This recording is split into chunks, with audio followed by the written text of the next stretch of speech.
All right, let's talk about that feeling. You know the one. It's kind of hiding in plain sight, and so many of us feel it, but we just don't really talk about it. It's that constant nagging sense that you're falling behind with your money, even when everyone's telling you things are supposed to be great. I mean, you turn on the news, and the headlines are just screaming at you, right? Booming economy, record stock market, low unemployment. But for a lot of us, it doesn't feel real. It feels more like you're treading water, just trying to keep your head up. And listen, if that feeling resonates with you, I want you to know you are not alone. And you're definitely not crazy.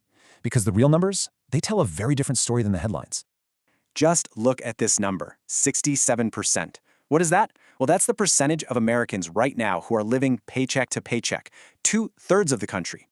And get this is not just a low-income problem. We're talking about people you'd think are doing great, right? Engineers, managers, even lawyers. People earning six-figure salaries who are still caught in this trap. You know the drill. The paycheck hits your account, the bills immediately drain it away, and then, poof, you're right back at zero. It's become a structural trap, and it's squeezing a massive part of the middle class.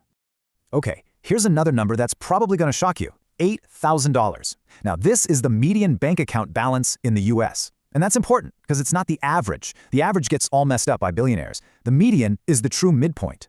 That's right, if you have more than $8,000 in your bank account, you are literally wealthier than half the country. Think about that for a second. It's a pretty wild statistic, and it really sets the stage for what's actually going on beneath the surface of this so-called booming economy. So, what in the world is going on? How can there be such a huge disconnect? Well, to really get it, you have to understand this idea of a split-screen economy. It's like two totally different movies are playing at the same time, in the same country. So on one side of the screen, you've got asset owners. These are the folks whose money comes from stuff they own, stocks, real estate, a business. For them, things have been great. Their net worth has been skyrocketing. But then, on the other side of the screen, you have wage earners. And that's most of us, right? Teachers, nurses, construction workers, anyone who trades their time for a paycheck. And that is where the squeeze is really happening. And here it is, the absolute heart of the problem. Prices for, well, everything. Food, rent, car insurance. They've jumped about 25% since 2020. But have wages gone up that much? Nope, not for most people. And that gap, that's what you feel every single time you're at the grocery store. It's why you feel like you're being gaslit by the news. Your money just doesn't go as far. Now, this constant pressure, it does way more than just drain your bank account. It actually messes with your head. It has this powerful psychological effect that can keep you feeling stuck, totally trapped. It's not just about the math. It's about what the math does to your brain. See, when money is always tight, your brain can get locked into what's called a scarcity mindset. It's basically like you're living in a constant, low-level state of emergency, a low-grade panic. And when you're in that state, you're not making decisions based on long-term opportunities. Nope, you're making them based on short-term fear. I mean, think about it. You're at the grocery store, and you're constantly doing math in your head about what you can and can't afford. It's completely exhausting. Psychologists call this decision fatigue.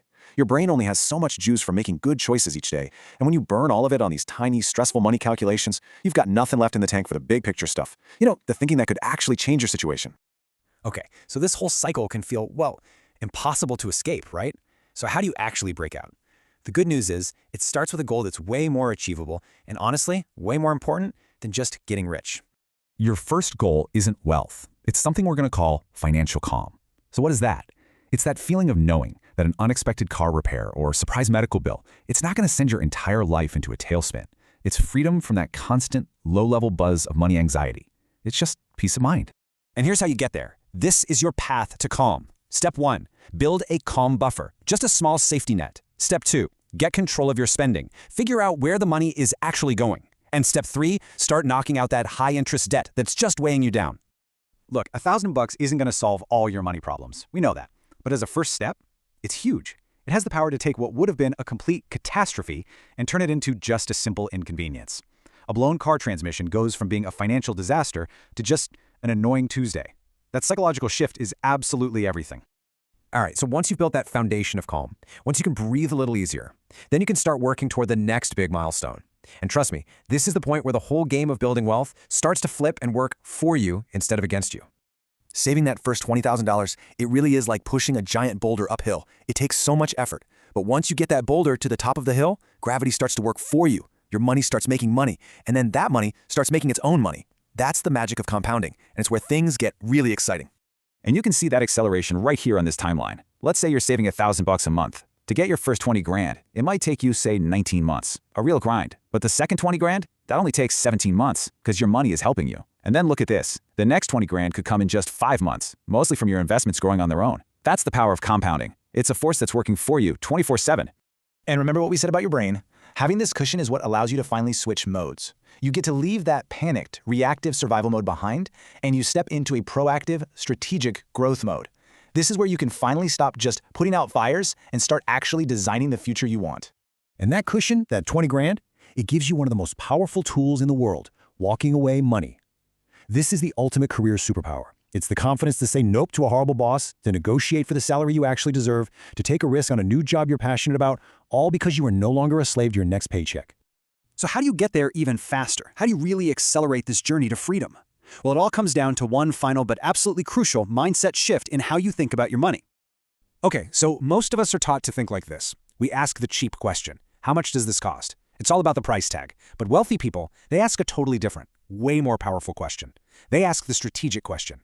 What's the return on this investment? You see the difference? It's a massive shift from focusing on price to focusing on value. And this truck example is just perfect. Someone sees an $800 a month payment and thinks, hey, I can swing that. That is the cheap question. But the strategic question reveals the terrifying truth. When you add up the interest, the insurance, the gas, the maintenance, and holy cow, the depreciation, that $55,000 truck is actually going to cost you over $132,000. It's the ultimate money trap, a manageable payment that just bleeds your wealth away for years.